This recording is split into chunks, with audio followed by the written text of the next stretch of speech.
Chairman Wright, board members, Superintendent Halterman, we bring to you tonight the acceptable use policy for Allegheny Highlands Public Schools. It is a requirement from the Virginia Department of Education that every school division have an acceptable use policy.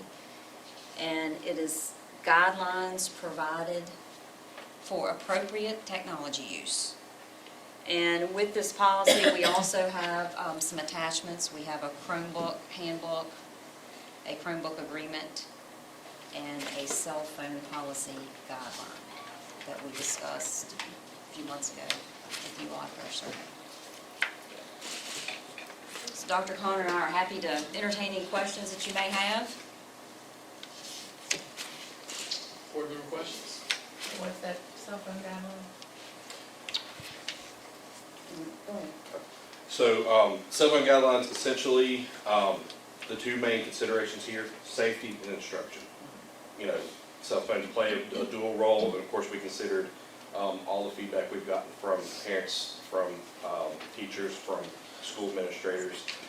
Essentially, there are two different guidelines based on grade levels. So grades 6 through 12, students are, well, grades pre-K through 12 students are allowed to bring cell phones. That addresses the safety concern there.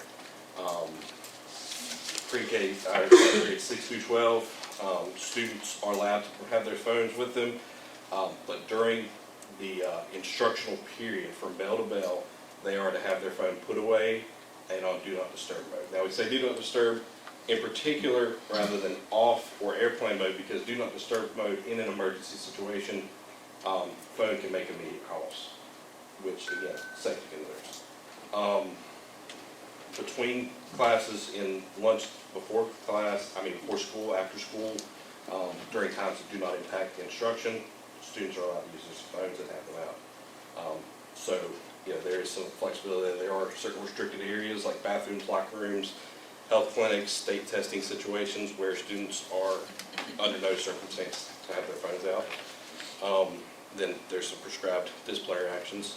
For grades pre-K through 5, again, students are allowed to have their phones, but again, throughout the entire day, they're to be put away on do not disturb mode. Again, some prescribed disciplinary actions as well. The major difference there being that students are allowed to have their phones out during non-instructional periods of time, 6 through 12, as opposed to elementary. There are also faculty and staff expectations, particularly in terms of not posting to social media platforms during contracted hours, not taking pictures of students and posting them online without express consent from parents to personal social media platforms. And essentially that covers, that hits the high points. And before we developed the guidelines, we came before you all and talked about a survey, and we did survey teachers, parents, those who wanted to participate. We also met extensively with administrators here and principals and talked about it and looked at cell phone guidelines from other school divisions. Do we think, and this is me going back to my days in school, and every once in a while we'd have a worksheet or something to do, and then the teacher would say, look, this is your worksheet. After you're finished with your worksheet, turn it in, and you can kind of, just sit quietly. If a teacher wanted to allow their students, this one doesn't allow that, right? So it's cut and dry. Okay. Because that was one of the concerns that I kind of had, and some people expressed to me, which is if we put a policy in place and there's a certain level of ambiguity, I think that's going to put the teachers in a weird spot anyway. I don't like ambiguity. Right. Yeah. And it sells, it's the entire instructional period. Right. So from the time that bell rings to the time that bell ends, no phones, and that way there's no, well, Miss so-and-so, Mr. So-and-so left me, and then playing mommy off of daddy kind of thing. We weren't talking about cell phones when I was there. We were talking about chewing gum. Some teachers might only. Right.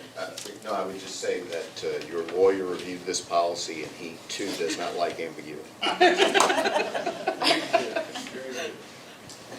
Any other board member questions? Dr. Connor, I don't think I had heard you addressed as Dr. Connor up until this point, so I didn't realize that, so congratulations on that. Being Dr. Connor, Dr. Connor. All right, any other board member questions? Guess we'll see you all next month. Perfect. Thank you. Thank you.